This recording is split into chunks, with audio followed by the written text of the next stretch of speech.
Another day in the NBA today, and today is in many ways the main event of our week of preparation in the NBA because it's our $5 tournament on DraftKings, 100K to first place. I know you guys are always geeked for that one. I am as well. But of course, the prep work begins as it always does here on the Splash Play channel. We're going to dig in and compare my projections to our friends over at Stokastic, see what one of the industry's leaders thinks, see what I think, see what the ownership looks like. We're just going to go through the top plays today, get a sort by top values. We'll go game by game as well. Then we'll run a sim on Stokastic without my data involved so you can see what the best lineups are. By in this video, you'll know all the industry's must plays along with my splash plays for today, November 5th. Let's get into it. It was a tough slate yesterday for me, and I'll tell you guys right up top what tilted me the most about yesterday's slate was on this video. I had mentioned Jose Alvarado being direct backup to Jeremiah Fears. It was still something I didn't play that angle of, put together with the thing I mentioned on the Deeper Dive show on Stokastic.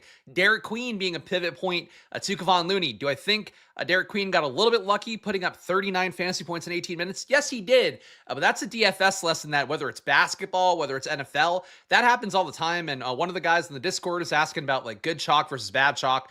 Just real fast to touch on that quickly here because we got a big slate and lots of players to talk about today. Good chalk becomes chalk. Popular players become popular players because of the best plays in the slate, whether that's football, whether that's basketball, whether that's MLB, NHL, whether it's DFS sport you're playing. That's how that goes. The thing that you have to be mindful of is that in NBA, number one, you're expecting these players to hit more often than not because if they have a certain amount of minutes, they usually perform at a certain rate, score points. Players score close to their points total more often than anything. Not fantasy points, but actual real life points. But the point is that when you don't play that guy in a lineup, and you don't play a Fears, you don't play a Looney, you should be trying to get leverage against that guy because everybody else that is playing that guy, and yesterday was, like 55% for Fears. A couple days ago, it was 60% for Quentin Jackson. If you get that right, you win a lot of money by flipping that outcome. You still want to play the expected outcome of the chalk guy going off, but you want to prepare for if that chalk guy doesn't go off, how do I win money? How do I leap the field if this thing that everybody's expecting to occur doesn't occur? And that's something I didn't prepare well enough for yesterday. I'm sure a lot of you guys feel the same way, but that's the lesson. That's all that goes. Brutal news on Walker Kessler. Yes, he'll be out for the year with a shoulder injury. That sucks. Surprising to see that bad of a shoulder injury this earlier in the year. But appreciate seeing a new member here. Appreciate all the chats. My hair is amazing. Thank you. That's why I show it off every video. But I appreciate all the kind words here. Let's get into today's slate. And again, it's a fresh day, so you've got your ass kicked in NBA. As I always talk about, be mindful of your bankroll management, especially this time of year with the NFL and NBA overlap. But ultimately, you're trying to play the best plays every day. That's usually going to be starters. And yesterday, a lot of those chalky starters did not work out. But today's a new day. Luka Doncic, not on our main slate today. And the main slate for DraftKings is a little bit weird. For FanDuel, I didn't even look at it all today because I'm not doing any content around it. But I assume that all the star players are on that FanDuel slate. DraftKings today, you're missing out on a bunch of top players overall. For that, I think that's the joke. Do it. I think we're good. We're getting jokes here. That's we love. Luka Doncic is on the late slate. Victor Wembanyama is on the late slate. SGA for DraftKings on the late slate. Austin Reeves, a guy who's been crushing, obviously more so without Luka Doncic, but still playing well enough because the usage, the opportunity being vacated by LeBron still not being out there. He's on the late slate. Domantas Sabonis, not a guy we're super stoked about at this point, but he's on the late slate. So for basically the situation right now, you have 5 of your top guys, at least according to my data, being not on the main slate. So that's something that does push people a little bit more towards Nikola Jokic. Yesterday, Giannis didn't end up, sometimes words, it's my first show of the day. Weird words, weird pronunciations come out of your mouth when it's your first show of the day. For Giannis yesterday, he ended up only being about 33% played, which surprised me a little bit, given the fact it was a short slate, given the fact he projected so well.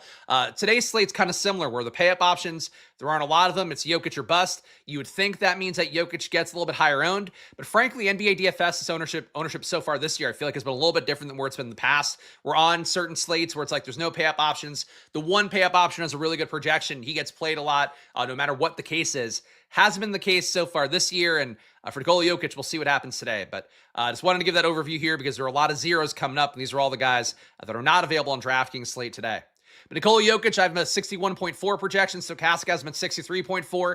Biggest thing for me that's not coming up as much for Jokic today is going to be that you have Jamal Murray playing well this year, as we've talked about. His usage has been up. His assist rate's been up. Things have looked better for Jamal Murray overall as he has averaged for himself 1.2 fantasy points a minute. Jokic as a result down a little bit to 1.69. Jokic still doing great, just the usage for him being under 25%, while Murray's at 29. That's been the biggest issue for Jokic and trying to rely on him week after week. But at this point for Nikola Jokic, he is your top option in terms of a guy that has the projection over 60 fantasy points. Nobody else even comes close. I do have Pascal Siakam at 55 today, but that is a pretty big gap between what I have Matt and Stokastic has Matt at 47.6. For Pascal Siakam, he's not in Jokic's tier really, even though the projections are, closer than a lot of sites will have it, a lot of data will have it with me waiting this season a little bit more heavily. But for Jokic today, 21% expected ownership. I got 17. I think you want to be at the very least 20 to 33%. Today, if you want to go nuts on Jokic too, I guess you can, though I believe his last game was a big box score outlier, so feels a little point chasey to go nuts on Jokic today. But for Jokic, really, the main thing is that he's at 12K. Nobody else is close to that price tag on the slate. He projects for over 60. Nobody else is really there. That's why you play Jokic today, but I still think Jamal Murray, a viable play. Denver, certainly matchup-wise against Miami. Jokic has at times struggled against Bam Adebayo. DVP stuff, as you guys probably know from watching these videos, not a thing I care about too much. It's all small sample size kind of noise, and things go crazy, that kind of go against that often enough that you don't want to lean on it too much. And Jokic has had good games against Bam too, but if you want to have the reason to not play Jokic, it would be, I think about Jamal Murray more. If you want to play the other Denver guys, they don't project particularly well, but Aaron Gordon, I think, is playable. Christian Brown, Cam Johnson at a certain point will play less dog shittily than they have so far, but that's sort of what Jokic is. He projects well, he looks good at 12K, and nobody else is in that same kind of player tier that you'd put him into. Wembanyama, we're not going to really talk about him because we've got enough guys to talk about here. So Pascal Siakam, for Indiana today, you're losing Quentin Jackson. Of course, it's chalk the other day. Looked like a decent projection play with him going nuts the game before that. He gets hurts his hamstring in the third quarter, doesn't come back in. That sucked. That said, Ray J. Dennis in today. Mac McClung still picking up some minutes. These guys, though, priced up enough where they're not really the play that comes up the most. Play that comes up for me is going to be Pascal Siakam. Have that 1.32 fantasy points for the year today relative to the matchup and what his numbers are and the guys who are not available in the rotation going against Brooklyn. I'd have him averaging 1.57 fantasy points a minute, which feels pretty aggressive here. You can see my projection is 7 fantasy points higher than what Stokastic has. But that's why my shock face is on the thumbnail of Pascal Siakam. He's been playing well. I think really one of the big inhibitors for him in recent games in terms of hitting that ceiling has been that Quentin Jackson. As again, we've talked about on Stream and Bunch, he's a really aggressive guard, goes out there, tries to get his own shots, does try to attack the rim a little bit more. Ray J. Dennis does not do that. Mac McClung does that a little bit more, but I don't think he's going to start no matter what. You also have the possibility it could just be Ben Shepherd starting today, and if it's not Ray J. Dennis going, Ben Shepherd is not a guy that's going to take any real usage away. So then the entire offense will go through Siakam, and I really think it's a spot for him that feels pretty good at 9,500. People not going to be there as much as they have been on other slates, that price tag coming up, but still 27% ownership expected for Siakam. I got him at 40. I think he's a good play today going against a Brooklyn team that I don't know what they're doing. And certainly for Indiana, this is the kind of game that they should be able to win as a 6.5 point favorite at home. Tyrese Maxey. So you got no Embiid out. That was news before the show. Jared McCain also out. It's going to help Maxey's projection come up a little bit more. Maxey expensive, went nuts for his birthday yesterday at a little bit under 10K. Now he is priced at 10K flat. Only 5% ownership going Maxey's way. The matchup versus Cleveland, not a great one. And I will point out, Joel Embiid, shocker that he played in the front end of the back-to-back, the really soft match for Chicago. Coincidentally, he will not be playing today on the back half of back-to-back. It's a much tougher Cleveland team that would have made it difficult for him to pad stats like he's been doing in his comeback campaign. And no, I'm not mad at Embiid. It's just I hate this guy. I hate watching him play. I like watching the young guards for the Sixers play. We'll get him today. So Maxey without Embiid, more of the offense flowing through his hands. That's a positive. But it is a tough matchup going against Cleveland on paper. The total for Philadelphia today, 112.5. They are an 10.5 point favorite or 10.5 point, underdog on the road against Cleveland. It's not the spot for Maxey to expect, the best, but if they hang in there, it's probably because Maxey played well. So at a 10K salary, Jokic will be owned, Siakam will be owned, Maxey will not. So he is a player to go to at low ownership. And he does keep paying off at low ownership and with enough frequency that if you were just to play him on every slate, he's going to be single-digit owned. I don't think that'd be a crazy thing to do. SGA and Austin Reeves, as we talked about, late slate only, but both guys do project pretty well. Austin Reeves certainly carrying a lot of the upside because of the fact that Reeves, again, just getting a lot of production when Luka's not out there, and LeBron. Now you have Luka out there playing his mind out, so that makes Austin Reeves come down a little bit more. Brooklyn versus Indiana, shootout incoming. I wouldn't say shootout, but it is, teams that are fairly consolidated, particularly in Indiana's side. Total, though, is only at 231.5, and both teams, and well, in particular, Brooklyn, does play pretty slow, so not expecting a shootout, but Siakam should just have the entire offense going through him, which is like the main thing you're looking for there. Doesn't matter what the pace is if the entire offense flows through you. Cade Cunningham, I'm low on him right now in large part because I am high on Duren, high on Asar Thompson, high on Isaiah Stewart, who should be starting again today with Tobias Harris already ruled out. For Cade, though, he's been having really big assist upside lately. I'm not sure the underlying rates support him carrying on the upside that he's had lately. His assist rate of 42%, his usage rate under 30. Both numbers, well, in particular, the usage is down from last year, but he is averaging 1.27 fantasy points a minute. Duren is still at 1.37. Asar Thompson's at 1.1. Isaiah Stewart is at 1.2. It'll likely start to kind of move around a little bit more where Cade takes more of that workload back as he's your unquestioned star of Detroit. Your guy gets paid the most, all that stuff. But for Cade right now, I feel like this year's numbers don't support him as much, being at a 53-point projection. If you go back to last year, and I get he's got nuts the last 3 games, but still the entire sample size of the 7 games that Detroit's played, Cade doesn't quite look as good as I think that number is for Stokastic right now. Field's going to be there 21%. Again, the last 3 games have been good for Cade because he's getting so much assist upside, but it does seem a little bit lofty to me. That said, my projection's lower. If you want to play it safe, if you're using my day-to-day, just split the halfway point here. Give Cade a 50-point projection. You'll get him a little bit. But as it is right now for me, with my projection being so low, the field's at 21%. I'm only at 3. Lauri Markkanen, 45-point projection for me today, 39 for Stokastic. Again, that's what happens because we're waiting this year a little bit more, as I've talked about on stream. I'm basically counting every game this year as 4, trying to get these guys this year to a sample size that matters and reflects how they're playing so far. But at this point, for Lauri Markkanen, I think you are, in my projection, you're getting sort of the spike days for him. He does contribute some rebounds overall, and with Kessler gone, that makes it easier for him to keep doing that. But that said, the matchup versus Detroit, not a great one, and Markkanen on the year at 1.25 fantasy points a minute. It could definitely come down, especially if Nurkic has an outlier day anytime soon. So I like Markkanen at 8,100. I think the price tag is reasonable. But I think, again, another one here is splitting the difference between my projection and Stokastic's. You'll probably get a better look at how Markkanen should be projected because I'm waiting this season too much. I think they're probably waiting the longer-term sample size a little bit too much as well for how he's played so far this year. He's been the unquestioned highest usage guys beside Keontae George on this team. Domantas Sabonis, late slate guy. Karl-Anthony Towns got downgraded to a Q tag. If he doesn't play, Mitchell Robinson probably won't play enough minutes. You still probably don't want Huck Porty and those guys, but all the other Knicks will look a lot better because Towns' usage, his rebounding, all that stuff comes off the court. Towns himself playable, but really not a great play at 8,900. We saw the ceiling last time out for Towns. Again, I still like Towns. I was a guy that I played a ton over the field last year, and it paid off a lot. This year, his rates are down a little bit. His price tag is up for having the big game last time that he played. Towns, to me, 7% owned for the field. I'm getting him at 3. It's not a priority stand. Kind of like Capella. Why would you like Capella?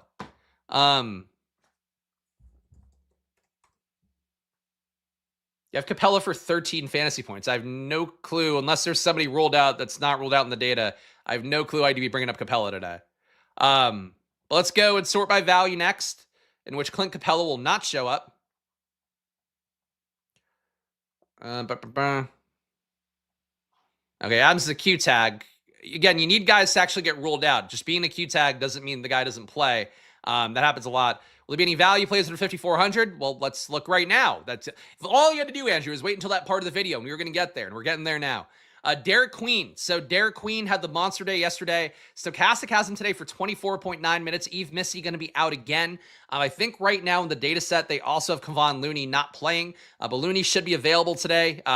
So what happened, I watched the entire Pelicans day yesterday, so ask me all your Jeremiah Fears, Kevon Looney questions. Looney started, Fears started. Both guys, though, lost minutes. So Fears lost minutes because they didn't want to play Poole and Fears together too much, it seemed like, even though those guys were the starters. They did go, I think, the first stint for Fears. We actually pull up Popcorn Machine here because I'm just showing off this point that I know it off the top of my head. So Fears played like a 7-minute stint here. Yeah, a little bit over 7. Playing alongside Jordan Poole. Fears came out. Jose Alvarado came in. Basically, in this game, every minute that Fears didn't play, Alvarado did.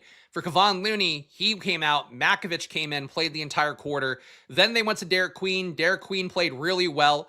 They brought Looney back in to close it out. So basically, at center yesterday, it was like a 3-headed thing for Looney, Makovich, and Queen. Queen played really well, played the entire fourth quarter here, was a big part of why New Orleans stole the win down the home stretch. But the second half is the same thing. Looney played a few minutes. They went to Makovich. Makovich played okay. Then they went to Derek Queen for the entire fourth quarter. With all three guys presumed healthy today, I'm not sure that I trust Derek Queen as much as this projection gives. Think that going back to Looney, if he's a starter again, would not be a crazy thing to do. Looney just kind of had a bad situation for himself at the start of the game where he had some fouls. They had an offensive foul going against him. He also was just like not grabbing rebounds. He missed a 3 at one point. Just didn't add a lot of value. But the big thing, and this is what we were talking about at the beginning of the video, where Derek Queen, people probably chase it, and you can see it in my projection right now. My data would love to chase Derek Queen today with 58% sim exposure in my top 150. The field at 23.4% ownership. But if Queen is the chalk play today, which you probably want to do if you do get a starting nod for Kevon Looney, or even if Makovich, you want to play them, is like you don't play Derek Queen, you play the starter today. So that's sort of what, in general, like if you want to play DFS in a contrarian way, that's what it should be. You could still play Derek Queen with the field too, or even above it, but then just be mindful of when I'm not playing Derek Queen, I want to get in Looney or Makovich. You also could fade the position entirely to say that like the Pelicans get smoked today, but there's clearly opportunity with those guys at their price tags with no centers in, Missy out, obviously Zion Williamson out as well. So you have like these guys being a little bit underpriced for that situation. The matchup too for New Orleans, we talk about going against Dallas, another team where Daniel Gafford's back in, but still no AD, still no Derek Lively, so it's not like a really good big man team. It's just Gafford, Dwight Powell, and Cisse coming off the bench and playing the big minutes there.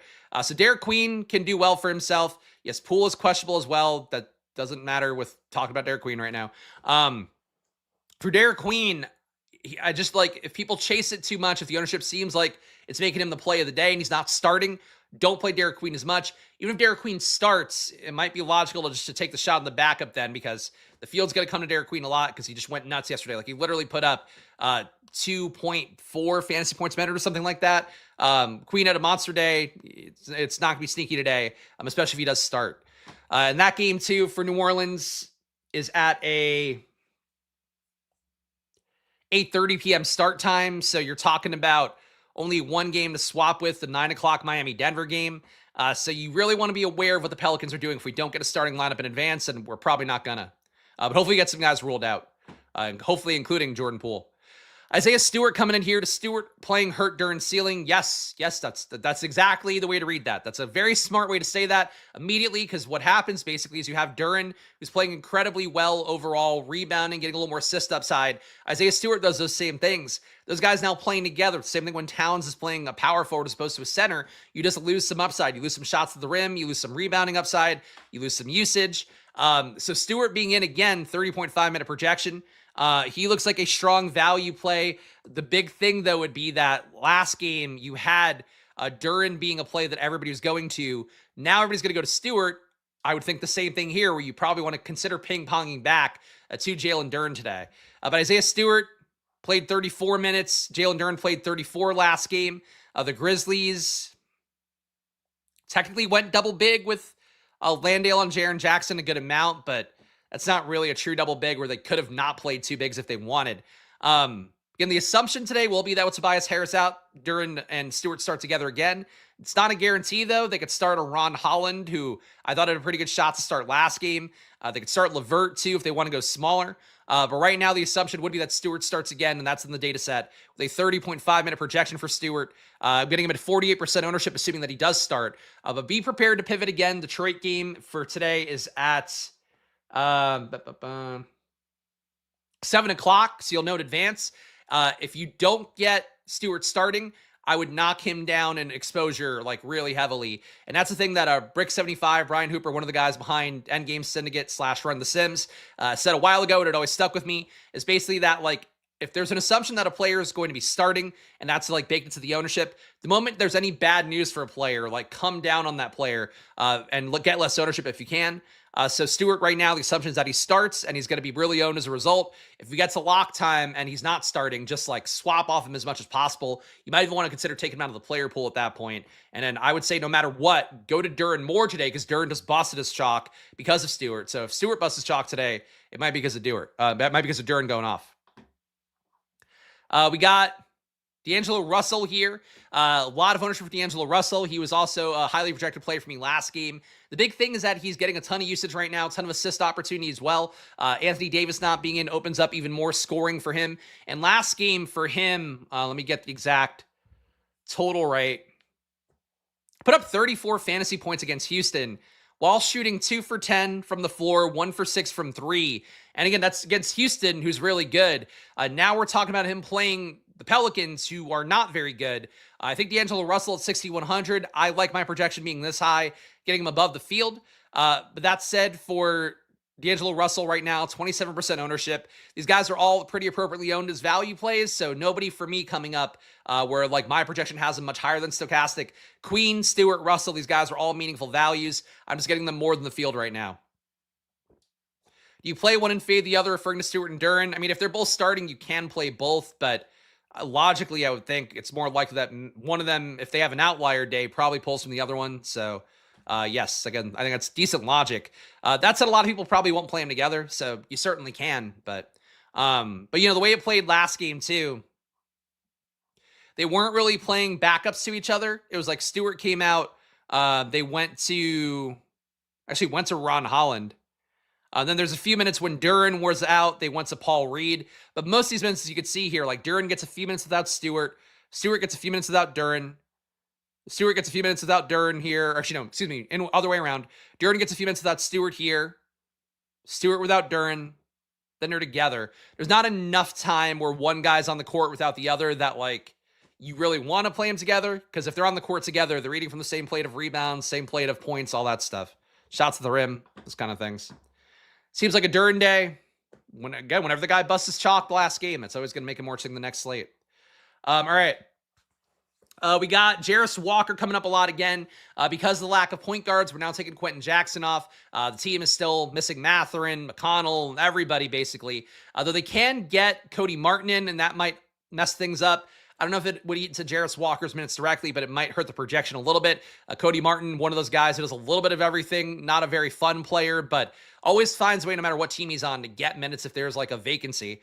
Jarris Walker, I think a strong play. We have been right on him on most slates, so I'm going to keep chasing him up here at 5,800, getting him 34% for the field. I got him in 48% of my lineups. Getting these top value plays really highly involved here, and these are all guys whose roles should be somewhat secure, Queen being the one that I'd say that'd be the most likely to be an exception out of this group. Yusuf Nurkic, 45% exposure for me, Fields at 37. We got the news again that Walker Kessler is going to be out for the year, so he was a trade chip, so that's kind of changed things for Utah a little bit. But for Nurkic, you can see here last game he got to 31 minutes. Certainly, they can go a little bit smaller. If the team is trailing too, they might go to Kevin Love, who can shoot from 3 a little bit more reliably. But Nurkic had a good run last time out. Still feels like he hasn't hit a ceiling yet for when he does play 30 minutes. Nurkic has always been a pretty good producer. So for Yusuf Nurkic, another good value here. Fields at 37%. I'm at 45. Nurkic, these guys are all really solid plays. Like, really not a lot to critique. Do love Stewart tonight. You are not going to be alone, Doug. That's the main thing to keep in mind. When a guy just hit in a massive way the last time he played, like I'm not repeating myself a lot today, but like it's really important to remember in NBA DFS. When a guy just hit last time out as a big value play, like my pal Eric Lindquist called him out on the show before Tobias Harris got ruled out. Then everybody the next day on the stream is like, "Wow, Eric, you got it so right. Can't wait to play Stewart the next time." That's just like how it happens. So then Stewart, like you might get the double whammy of him not starting, people chasing that ownership or chasing that production with a lot of ownership today. And then Duren goes nuts. Like this is how it happens across every DFS sport night after night. We all have to be mindful of that. Not just saying that's like to browbeat anybody, mostly for myself too, because I always want to play the guy. And I'm like, man, Stewart went crazy last game. And it's like, he went crazy and everybody knows that. So what happens this game now? Important to keep that in mind. Jeremiah Fears, same thing here. Yesterday, just to be candid, he was in every lineup of mine. I did not do enough to get to Alvarado projection-wise. It wasn't basically a way where I could get to Alvarado. The projection was so low. But whenever there is a guy who's going to be super chalk and his backup basically pulls minutes directly away, Doug, I don't know I don't remember these things like you do, Doug. I just remember you being wrong a lot. So I'm trying to help you out here. But yes, very funny joke. Ha ha ha. We're all laughing and having fun. For Jeremiah Fears, today would be the day to go back to Fears, especially if you get Poole out. I think that's the big thing. If Poole is out, that's now one more guard that's not available. Of course, knowing how this goes, Fears can have a shitty day. And then you could have Trey Murphy go nuts, all that stuff. For Jeremiah Fears, though, the big thing was his minutes got jerked around real bad yesterday. 17 minutes is what he ended up playing. That's not really the thing. For Jeremiah Fears, it's going to have him have enough upside. Okay, Doug, I don't care. Take a lap. People think that I care more about their little appearances more than they do. I don't care about your inside jokes or whatever. Sorry, I just don't. It's a really big slate. I have a lot to talk about. It's not about you, Doug. For Jeremiah Fears, it's about you. Jeremiah Fears, again, really is a good player. It's the main thing. Take a lot of usage, ton of assist upside. The last play he had yesterday before he got pulled was him putting a sick putback dunk on a play. I don't get why he didn't play more yesterday. He didn't fuck up. He wasn't doing dumb shit out there. It was just that, in my opinion, the Pelicans were desperate for a win. That was a game they could win. Playing Charlotte, with no LaMelo, that's the spot. They got their win. I would hope they go back to playing Fears reliably here. But if Poole is out, they kind of have to play Fears no matter what. And at that point, it's just okay, if he's on the court, does somebody else take too much production away? Does Trey Murphy go nuts today finally? It's possible. That's sort of the way that Fears wouldn't get there. But I would like to be back on Fears a good amount today, and it'll look substantially better if you know for sure that Poole is not playing. Josh Minot coming down a little bit overall. The minutes now not secure for him, so the minutes projections at 22.5. Minot not a top value. 4% sim ownership. Fields at 2.6. Not a priority play like he's been previously, but still does project fairly well for me. The price tag's up, though, and the minutes being unsecure means you don't really want to build around Josh Minot today like we have before. Doug can come back. I really don't remember what he's talking about. He wanted to play the guy on a dumb slate, and he's trying to frame it like he did something smart, and I told him no, and it's it's not the same situation. I don't care. I mean to be rude. I just can't care less.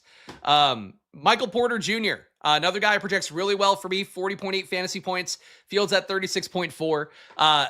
Getting more than 2x of field ownership on Michael Porter Jr. For him, he's playing really well to start the year. And unlike Cam Thomas is doing a little bit of everything, Porter Jr. did miss last game for a personal issue. It wasn't an injury. So I don't know what the deal is. At this point for Michael Porter Jr., though, he's averaging 1.16 fantasy points per minute, projected to play 30 today. He's good. Nobody else in the Nets, or is playing well. I guess to start there is a better way to say it. Nobody else in the Nets is really playing well. Cam Thomas is getting shots up. Nick Claxton, I think, still projects okay. Terrence Mann does a little bit of everything, but not enough of anything. Dioman's not getting real minutes. Tyrese Martin is not the guy who gunned last year when there were no real Nets players available. Just like that for Michael Porter Jr., the opportunity is still good for him in this Indiana game. I think it stays competitive. So Siakam and Porter Jr. will probably be in lineups of mine today. But at this point for Porter Jr., definitely a stand for me today, but I like the fact that he's low owned. I don't think people have caught up that he's now not just standing around in the corner like he was in Denver. He's doing stuff. Is he good at it? Is he going to make the Nets win games? Probably not. But he's doing more stuff out there, and I think that matters for Porter Jr. Moses Moody, a late slate guy, looks like a decent value. And Pascal Siakam, despite being 9,500, still technically a top value for me. We've talked about him already, getting 40% in my top 150. Fields at 27. I recommend playing 10 to 20% bankroll in a night. Mostly do single lineups, single entries.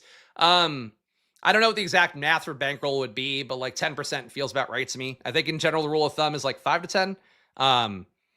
That's look it up more. I don't want to misspeak on that, but it comes down to personal preference, what you feel comfortable with. If your bankroll is a certain amount, but you have disposable income, your bankroll might not be the same to somebody that's only playing off a strict $1,000.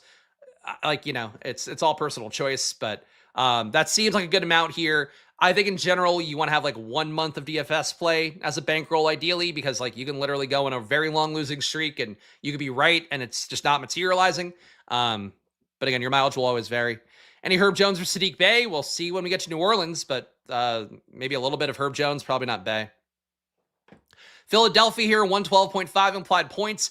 Jared McCain's the projection set right now. Once he becomes out here a little bit more, I would say that it'll probably be in a boost for Maxey, Edgecombe, Grimes, Oubre. But the Sixers, to me, and this is with Embiid, not in the data set, they just don't look super good. They're priced pretty aggressively for guys that are, in a pretty crowded rotation still. The good news is no Paul George, so that's a positive. But for Philadelphia, the total's not great. Matchup versus Cleveland's not great. DeAndre Hunter's a Q tag and a late downgrade at questionable, so defense gets a little bit weaker for Cleveland with that. I like Philadelphia when it's all the small guys. I think they play a more fun, free game. But projection-wise, I don't want to pay Edgecombe's price tag at all. Grimes, you could talk me into playing. Max, you could talk me into playing. And I think they'll look good enough with McCain out. But everything else, like Bona, no. Drummond, no. I just don't see it for Philly today. The matchup's not there. People talking to the bankroll stuff, never more than 5% any night. That sounds about right. Following the rule of 2.5 to 5% nightly. There you go. Again, and it should never be like 50%, though. That's really the main thing. Like if your bankroll's a certain amount, you really just need to be able to strap in and lose for a while. It's like, I think, the main thing of bankroll, but it is still, personal stuff. Sometimes you push your chips in more. Like when I was, really trying to get myself going when I first moved out to LA, I probably put more in on some nights than others. I'm like, I'm on a good roll right now. I'd like to do that. But if you're playing responsibly, which you always should try to do, that 5-10%, I think that's probably enough. Cleveland, 123 implied points for them. Nobody coming up meaningfully, getting Darius Garland back in. He's a Q tag right now, but the assumption would be he's closer to playing than not. That's not great for anybody. Mitchell's been producing a little bit lower this year. Getting Garland back in, I don't think helps out. But getting Hunter out would help a little bit because Hunter's been chucking at a 27% usage rate for him to start the year. Excuse me.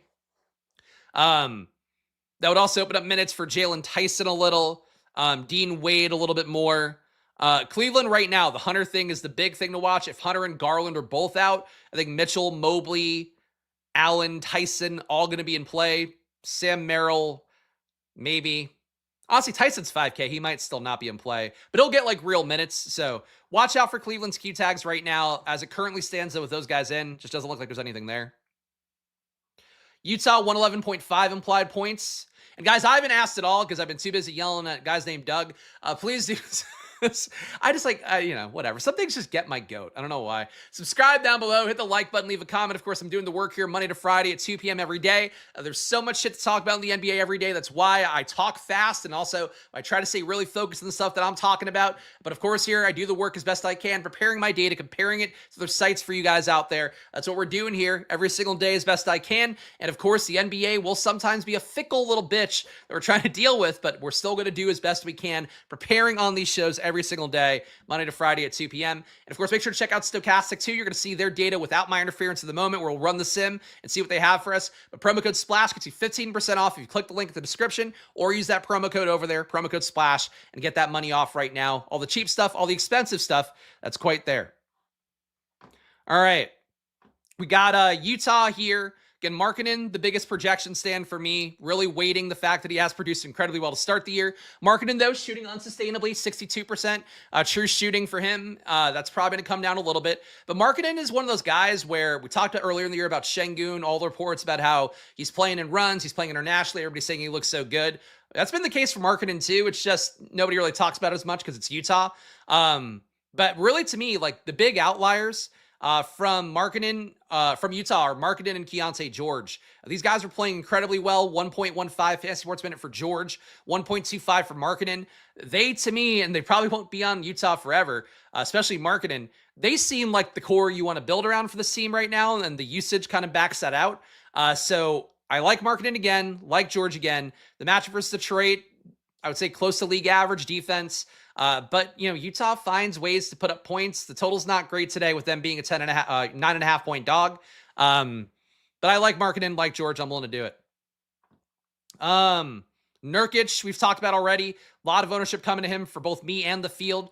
He's going to start again. We now really don't have a pivot for him Kessler would have started over him, so obviously that would have been the biggest pivot, but Kessler's gone. So Nurkic, I guess, is just going to hold this role for a while and maybe boost trade value if somebody wants a big man who you can't play in the playoffs. Nurkic is playing well. He's due to play better. 45% true shooting for a big man who can also knock down threes at a pretty good clip. That's incredibly low. I would say just looking at the numbers here, Markkanen and George due to shoot worse because they both are not really like lights out shooters. And if they kept this up, they would be lights out shooters. Nurkic absolutely due to shoot better. Filipowski due to shoot better. But like nobody else in Utah plays minutes besides Nurkic and the top guys. So I think Nurkic to me, one of the best plays in the slate today. But now watch him get into foul trouble. But that's the way it goes. Detroit, 121 implied points here. I feel like we've talked enough about the team through the prism of Isaiah Stewart. Stewart starts again. He and Dern will both look like good plays, but they will kind of eat from the same plate of statistics. That's something to keep in mind. Cade Cunningham, I'm not chasing today, though. Just the underlying rates, I don't think support him going as nuts in the last 3 games as he has. That said, you want to chase Cade Cunningham, the field will be doing it at 21%. But the biggest thing to me is watching out for Dern and Stewart, what that starting lineup is, because it's possible they might have thought with Landale and Jaren Jackson they had to go double big last game. They could go small today. That's entirely a possibility. I think for Detroit, a lot of ownership compounding together right now, but I would like Duren the most at his ownership, I think currently. 19% expected ownership, Stewart being potentially mega chalk at 33.5% ownership, and that'll go up, I think, as we get closer to lock, and it's like, oh, we know Stewart's going to be starting again, but there is no guarantee that happens, so just watch out closely for Detroit, and whoever's starting, I would say bump up a little bit more. And if Stewart's not starting, I would actively try to not play him. And definitely no matter what, if Stewart's not starting, don't play him with Duren. Brooklyn, 112.5 implied points here. Porter Jr., my big stand. Cam Thomas shooting worse, but getting a lot of shots up with 32% usage. Cam Thomas can get going any given night, with a 112.5 implied total. Indiana league average defense. I don't know that it's not Cam Thomas's night, but projection-wise, it's not really coming up. Porter Jr. looks great. Nick Claxton, Fields at 7%. I'm getting 9. Terrence Mann, I'm at 9%. Fields at 8. A lot of decent projection plays here, but the only one that really matters to my portfolio is Michael Porter Jr. That's because I have him projected for 41 fantasy points. So an aggressive projection for me for Michael Porter Jr. You can see it's a 1.35 fantasy point minute pace, but it's a pace-up spot against Indiana. There's shots to go around. Indiana, I believe, also gives up a decent 3-point field goal percentage. They're allowing 43% shooting from deep on the year. So that's something where for Brooklyn, I think things look pretty good. All right, Doug, another lap. I don't need you to be bitter in chat. Get better, not bitter. It won't let me put him in timeout. I think it already did. All right, Indiana. We got Pascal Siakam here, the biggest stand for me, projection-wise, 55 fantasy points in my projections. Stokastic's been 48. When you weigh the rates from this year, it just looks a lot better, and that's the main thing to keep in mind. For Siakam, I think really, too, losing Quentin Jackson matters a lot because of the fact that you have a guy that was really trying to get a shot up. Now that guy's out of the rotation, along with everybody else who's not in the rotation. Indiana, very shorthanded at this point, though getting Cody Martin in will take some kind of minutes away. Aaron Nesmith looks better when you have a true point guard distributing for him. He's still playing a lot of minutes. He can't really do much besides knock down shots. He's not doing that well at all on the year. Indiana, really getting terrible shot quality, all that stuff. At this point for Indiana, they're a bad team in terms of how they're getting results, but they should shoot better than they are really across the board. They're not super talented, so it's hard to say that like concretely. This is like really bad shooting for everybody, including Siakam, who's played really well to start the year. This spot versus Brooklyn's one of those cases where they might have like an outlier day and everybody does something because they're all due to get hot at some point. And again, just a reminder here, true shooting average is about 58% and change. So when you see a bunch of guys under 50, they're either the worst players in basketball. And I know for Nesmith in particular, he's not, because he shot like 64% true shooting last year, or they're just going to get better. So just wanted to keep in mind when you look at data this time of year. Jarris Walker, we've talked about. Ray J. Dennis, would love to see him start today. Would feel a lot better about him if he did. If he does start, Mac McClung would be the pivot. But really at this point, if McClung starts, I would like him at 3,300. If Dennis starts, I'd be willing to take shots at 4,800. What's most likely, though, is I think Ben Shepherd starts because that's what happened before they went to Quentin Jackson, and he was looking good. Right now for Indiana, though, it's a really good total at 119 implied points, so I think you want parts here, even though, again, they've been egregiously bad to start the year. Not a surprise. Washington, 110 implied points. Not really getting anything here. Keyshawn George looking a little bit less good by the day because of the fact Washington now is a bunch of dudes that look for their own shots. Keyshawn George can't just jack up threes. He's also shooting unsustainably well with 68% true shooting, a lot of which is from three. So I really don't think you want to chase him. Sarr feels stable at this point. 1.36 fantasy points a minute is what he's averaging on the year. He's not really ping-ponging up and down quite as much as Keyshawn George. And they don't seem to want to play Tristan Vukcevic at all this year, so that's a positive. He's only playing in blowouts for Washington. So I think Sarr, getting 2x the field on him, that's fine. But nobody a priority here. Sarr makes sense, though. I think matchup-wise going against Boston with how shitty their center spot is. And again, he really feels like, to me, the only Wizard that, like, you trust game to game. Boston, 122.5 implied points. Derek White shooting like he's an Indiana Pacer right now. He'll shoot better at some point. Peyton Pritchard slowly starting to shoot better, but not taking the big leap up. Jaylen Brown playing really well for himself. None of these guys are priority plays for me. Peyton Pritchard, I'm getting 20%. The field's at 16. That is my biggest stand. A little bit under on Jaylen Brown, a little bit under on Derek White. But I think this is a day where you play Derek White. Like I talked about it last time we had Boston on the slate. Ton of ownership projected for Derek White and Peyton Pritchard. And it's like, these guys are playing so poorly to start the year. I don't think you want to chase their bounce back day coming when they're super chalky, but the bounce back day coming when the field's not there as much. I think that makes sense. If Derek White heats up today, just nobody's going to be there as much at 12% ownership. And honestly, that might be high. I think Derek White's the one that, like, Peyton Pritchard's fine at his price tag too. Like, if White hits a ceiling, nobody's going to be there. And I think he still has like 50 fantasy point days in him, because that's what he used to put up pretty regularly when Tatum was out last year. Minnesota, you're getting Ant back in. You really shouldn't play anything at that point. Randall is priced for life without Anthony Edwards. He's in fact more expensive than Anthony Edwards on DraftKings today. So you don't want to go there. Edwards was in shoot around, so he's on pace to play today. Nothing at all for Minnesota, so let's save some time here and not talk about him. New York on their side, Towns Q tag would open up a lot for Brunson, Anunoby, Bridges, Hart. Mitchell Robinson still probably wouldn't play enough minutes, but at 4,500, he might look close to playable. I think Miles McBride potentially, no. Probably, yeah, he could start. They might start Hart, but they might keep Hart off the bench, start McBride alongside Robinson if Towns is out. But really the big thing is if Towns is in, nobody looks that great. I'm cool playing Brunson a little bit, cool playing Towns a little bit if you want. If Towns is out, though, I think you want a lot more Knicks because Towns would be vacating a lot of production at 1.3 fantasy points a minute so far this year. Houston on their side, 120 implied points. Nobody popping up that much. Amin Thompson finally had a good game last time out for Houston. 14% ownership going his way. I've got 9. I don't think I'd have an issue playing Şengün. We have seen centers do pretty well against Memphis. I don't really care about DVP, but like Şengün, what he can do. Jaren Jackson can maybe make it tough, but with how he's playing this year, I don't think he would. Projection-wise, though, these guys aren't really there for me. Memphis also motivation waning a little bit with John Morant and his malaise / gearing up to get traded, shipped out. With Houston here at 120 implied points, it just feels like there should be something. But Durant's shooting a lot. Şengün's shooting a lot.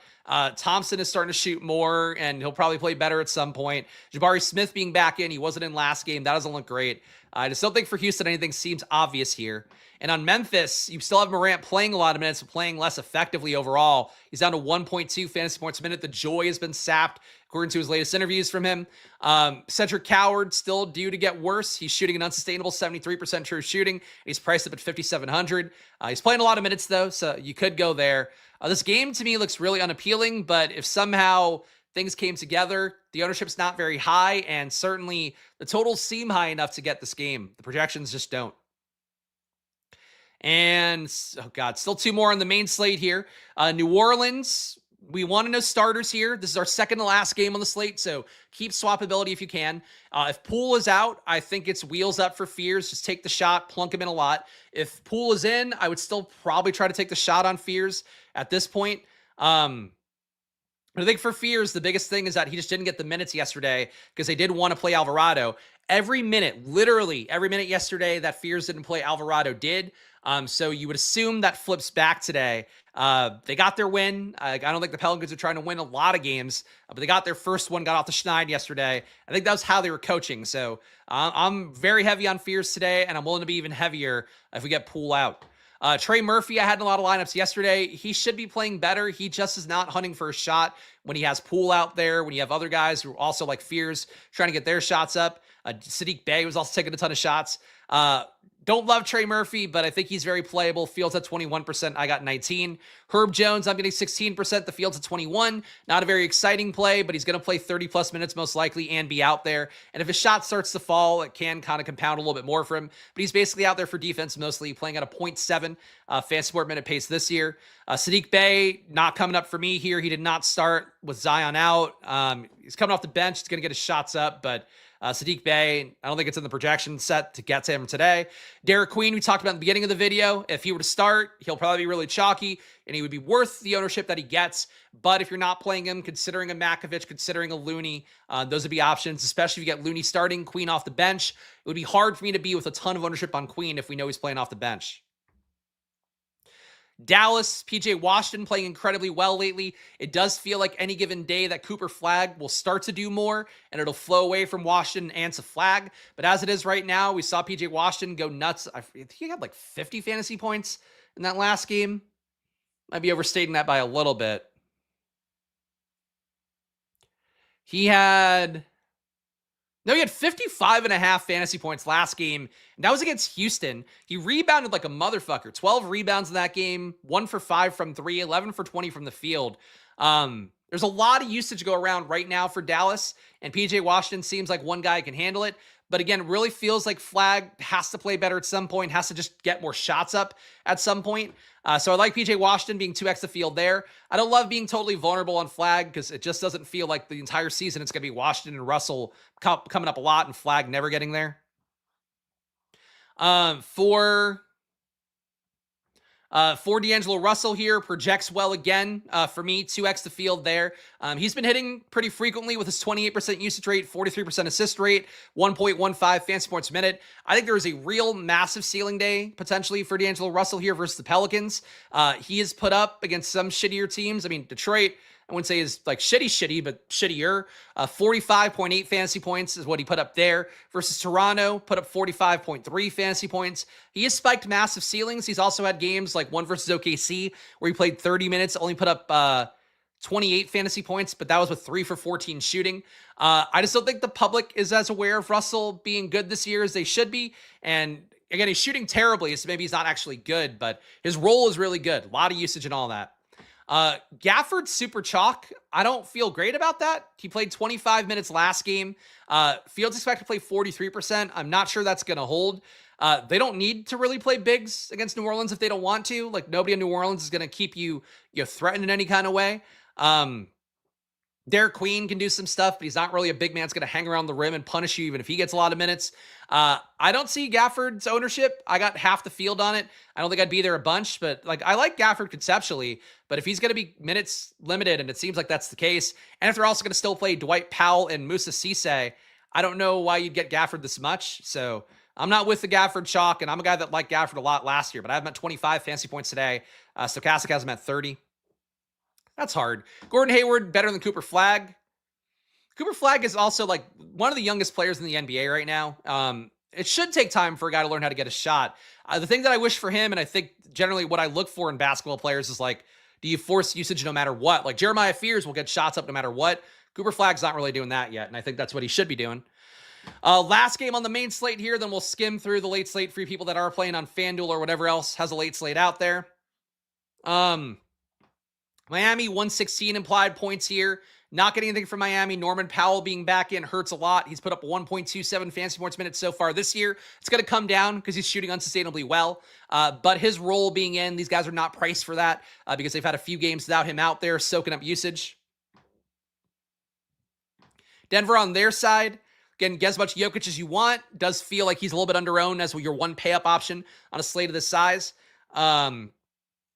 Jamal Murray, I'm getting 35% of Fields at 15. He has played at a 1.2 fantasy point minute pace and looks good. That said, playing Jamal Murray on slates lately, when it's a Jokic slate, Murray's not going to get there. So you might just consider max one of Jokic and Murray. And if you're not playing Jokic, I would say consider Murray more. If you're not playing Murray, I would really try to boost Jokic because it's very likely if Murray doesn't do enough, Jokic did. Aaron Gordon's the one secondary piece for the Nuggets that's playing well, besides Murray, I guess. Brown is not shooting very much, under 17% usage. Cam Johnson's at 14. Tim Hardaway Jr. is at 15. Joe Val, who's only playing when Jokic isn't out there, he's getting usage up. But basically right now, it's just Jokic and Murray killing everything. Gordon has spiked occasionally, so that could happen too. And Gordon's unknown. Murray and Jokic aren't, so maybe a slate to take your shot at Gordon, Brown. If you're doing a 150 max, I think more so. 20 max, it might be tough. And late games here, we talked about Wemby. Looks good for me. Castle playing incredibly well. We are going to not have Dylan Harper for a little bit. It looks like he's on crutches and a walking boot. That helps out Castle a bunch as well, really along with all the other Spurs. Castle's getting his shot up a lot. These guys will all get more shots as a result, including Wemby. Lakers on their side, Luka has been killing it at 1.8 fantasy points a minute as well. Shooting unsustainably well too, but killing a lot of possessions. Luka taking about 80% of the possessions while he's on the court. Austin Reeves looks okay at 8,400 too, but definitely the projection's a little bit high because of the games that he had without Luka. OKC, still no Jalen Williams, but nothing here looks that great to me. SGA is like being really efficient this year, but the usage is down a little bit. Assist rate's down a little bit. I think for OKC, not a super exciting team today versus Portland, but SGA, never going to critique that. Drew Holiday looks like the best Blazer, but Shaden Sharp at some point will play better than his 48% true shooting. Golden State, you get no Steph Curry today, but nobody stands out super meaningfully for me. Kuminga looks decent. Draymond looks decent. Pajemski definitely takes a leap up with no Steph. And Butler, assuming he can go, he'll look better as well, but doesn't look great at his price tag. The price tag seems like it came up enough to reflect Curry maybe not being available. And Sacramento here, if you get a Q tag or you get an unavailable Domantas Sabonis, everybody will look better. I believe DeRozan and Levine are also Q tags right now. As it is, Westbrook looks okay. Schroeder looks okay. You get some of these guys out, they'll look infinitely better. Harper could have been Rookie of the Year. I agree. Yeah, what happened to the VJ Edgecombe hype? It really does tell an important part, though, that I think people miss. And that's so much why on these shows and in general in my data, I focus on usage a lot. Like, really, if you just get opportunity to shoot endlessly, you're usually going to play well. If you don't get that opportunity, you're going to play less well. And that's just sort of what NBA DFS is. Obviously, rebounds and assists matter too. But that's why we talk about usage rate plus assist rate. That tells you how many possessions a guy's taking when he's on the court, because usage means any shot you get up / turnover. Assist rate is just the assists you're creating. So you're kind of creating that event that leads to somebody else scoring. You could have also theoretically taken a shot if you wanted in those situations that you are assisting. That's the most important combo stat in basketball. So that's what we try to cover here, but you guys know the deal. But guys, we are pretty much through all my data parts of things. We will be coming back to Stokastic now. And this stage of things, we'll have my data not involved. So we're going to see what Stokastic thinks are the best lineups. So I think they are still going to have a few guys in the lineups that are not available. So just wanted to keep in mind here. But please do show some love if you can. Subscribe down below. Hit the like button. Goes a long way for me here. Just one dude showing you my gambling every day. Again, I might not always want to engage with everything in you guys are saying, or I might not even remember what you're talking about, but I still am here doing the best I can for NBA every day, because that's what the work is. It's about just putting the data together, going through, trying to present it for you guys in a reasonable way. And I do it as best I can, and I would say as well as anybody in the industry, hopefully, maybe besides my pal Josh Engelman. So please do hit the like button, subscribe down below, leave a comment. All that stuff goes a long way here as we try to keep getting this channel going. After months of hibernation in NBA, the channel's popping now. Check out Stokastic too. All the data I show you here, you get 15% off. Data tools, the cheap stuff, the expensive stuff, it's all 15% off with promo code SPLASH at Stokastic. And last but not least, join the Discord. $5 to join and support the show. If you also want to get my projections and the very sheets I show you on screen with all the numbers, the PRAs, estimates, all that stuff, that is here for you as well if you join one of the Squirt Squad tiers. So check it out, link down below. And shout out to you guys that are members. There's been a lot of you guys joining lately. If you have any questions trying to access stuff, it's pretty straightforward the way it's spelled out in the description, but let me know. DM me at Chris Spags, leave a comment. I reply to those too. But get into the Discord, take advantage of my data if you want. And yes, listen to Robert Griffin III, who's been a member about as long as anybody here, become a member of the Squirt Squad. Yes, indeed. How do I get feet pics? No, thanks. I don't think you want it. I'll give it to you for free. Here you go. Look, here's my foot, guys. This is for you, Doug. Here's my foot. I think I have some fuzz on my foot too. So that's embarrassing. All right. And thank you. I appreciate the kind words. You get feet and you get great projections. That's the goal. We got your top ROI lineups as well with Stokastic. Wow, what a great day for you guys. You got to see the bottom of my foot, and and my feet are real clean, so that's good. And you get to see top ROI lineups. What a treat. As calluses, there's a lot of walking, baby. New profile. That's going to be my profile pick on YouTube. Just me and my foot. Maybe we'll get a few more clicks. We got Ray J. Dennis here in your top ROI lineup. Again, if he starts, he looks good. If he plays off the bench, not going to go there at his price tag, I don't think. Ray J. Dennis, D'Angelo Russell, like him.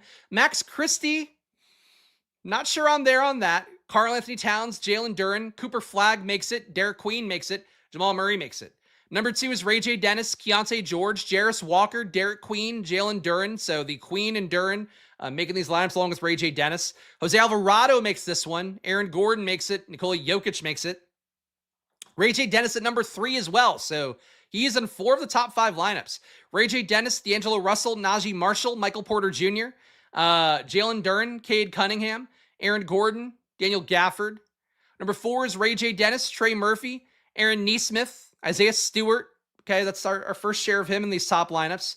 You're getting the Duren leverage and you're getting Stewart. I think that's it. Play one of them today. Would be a decent move. Stewart, Gafford, Cooper Flagg, Derek Queen, Nikola Jokic. The amount of Flagg coming in is noteworthy. Like, I really think that's Stokastic data having an underlying projection for Flagg that he's not hitting. Because, like, he should be playing better based upon how he played at Duke. Like, he should be getting more usage, should be contributing a little more fantasy point per minute wise. He's not yet. So I think that's sort of what this is saying with all the Cooper Flagg coming up for Stokastic. And at number 5, it's Jordan Clarkson makes this one. That's a one I wouldn't have expected. D'Angelo Russell, Ron Holland, Mike, watch him to start. Like, just keep an eye out for that. I think he might start over Stewart and some, potentially for Detroit. Holland, Porter Jr., Jalen Duren, Cooper Flagg, Derek Queen, Nikola Jokic. The Clarkson one I'm surprised by, but he's certainly got tournament upside. That was a lot of Cooper Flagg, a lot of Derek Queen, a lot of Nikola Jokic, a lot of Jalen Duren / Isaiah Stewart. But in particular, Jalen Duren. Player ROIs here. Cooper Flagg is too white / American. If he was white / Europe, he'd actually be good. I mean, this happens to, like, Riza Shea. Not that, you know, he's a French guy, and I don't think he's white. But Riza Shea, like, he found his shot a little bit more at the halfway point of the year. So he was a European. He was the number 1 overall pick. Took him a minute. I just think, like, for Flagg, they haven't put him in the best position to succeed. Like, he should almost be treated right now like rookie year Zion, where it's like you give him the ball and he tries to run at the rim, maybe shoots occasionally. But having him play point guard is just not the move. And when he's playing point guard too, like, it's PJ Washington sometimes, it's Russell sometimes, but, like, he's bringing the ball up and then he's not part of the action. So, like, it's a weird way for him to play point guard. I think that would be my issue or my observation from watching that. Give me Page's son. Isn't his son like a top prospect now? I believe. In the Boozer / the Kion Anthony class, I believe. That's it. I don't know. We're not there in my prep work yet, watching the Stojakovic sons. Derek Queen, your top ROI player right now, 8.3% ROI. Really want him to start to feel good about this one. And even if he does start, he could get in foul trouble. His minutes get yoinked around. Something to be mindful of. But if he does start, Derek Queen, I think, is wheels up, and he'd be in the vast majority of my lineups. Ray J. Dennis, 8% ROI for him. We saw him be in all the top ROI lineups. Not a surprise there. Indiana, if they want a true point guard, Ray J. Dennis might start today. Jalen Duren, a 0.2% ROI. He's the last of our positive ROI guys. Number 4, Cooper Flagg. Not a surprise given how much he was coming up in Stokastic's top lineups. And D'Angelo Russell, negative 5% ROI. I am surprised Stokastic likes him as much as I do, but there really is a lot of usage go around in Dallas, and Russell has been soaking it up with both usage and actual assists. A lot of exciting whites on those 2000s Kings teams. That's true. I mean, Jason Williams, not an exciting white on TV, but he is an exciting white in basketball. Derek Queen did 71% of Stokastic's top 150 lineups, fields at 22. If he's playing off the bench, the minutes are not secured. Really want to see him get the start, because I just don't trust they're not going to do the same shit they did yesterday, which was a 3-headed center rotation with Looney, Makovich, and Queen. But Queen's the best producer out of all of them. They should be trying to get him minutes because he's the best candidate to, like, replace what Zion does. But he's not a 4. He's like a pure 5. So for Derek Queen, there's a lot of Derek Queen. Ray J. Dennis, 65% exposure, fields at 22. Again, this number works for me if he's starting. If he's not starting, I don't think this number should be there at all. Isaiah Stewart, 51% exposure, fields at 35. Still think that this makes Duren appealing, and the Sims top ROI lineups kind of supported that. But Stewart will look really good if he does start. He's playing Utah. He's going to add some rebounds. He's going to get some shots up. But Stewart is always a foul risk too, so it's something to keep in mind. Like, don't lock button Stewart no matter what you do today. Even if he starts, like, just be mindful of the ownership there. Number 4 is Daniel Gafford, 50% exposure for Stokastic, fields at 44. Just don't think the minutes are high enough for him at 4,700. He could produce well, though. Last year, I feel like he lit up the Pelicans a couple times in a noteworthy way. But really, for me, the projection's just not as there for Gafford as I would have thought. And I question the minutes upside a little bit. I don't think he has a ceiling that you want to have as super chalk. And number 5 is D'Angelo Russell. Stokastic's getting him in 49% of the top 150 lineups here. Fields at 27. So, look, I like Derek Queen, like Ray J. Dennis, like Stewart, like Russell. Not crazy about Gafford, but this is sort of what I think the chalk's going to be unless some weird value opens up later on. And that's always possible in the NBA, so keep that in mind. Your highest leverage plays, Queen, you're getting 48% more in the field. Ray J. Dennis, 43% more in the field. Jalen Duren, 23% more in the field. D'Angelo Russell, 21% more in the field. And Isaiah Stewart, 16% more in the field. So all of our top 5 guys were also some of our highest leverage guys, along with Jalen Duren. It's real fast. How many of the top 50 have Duren and and lineup contains Stewart?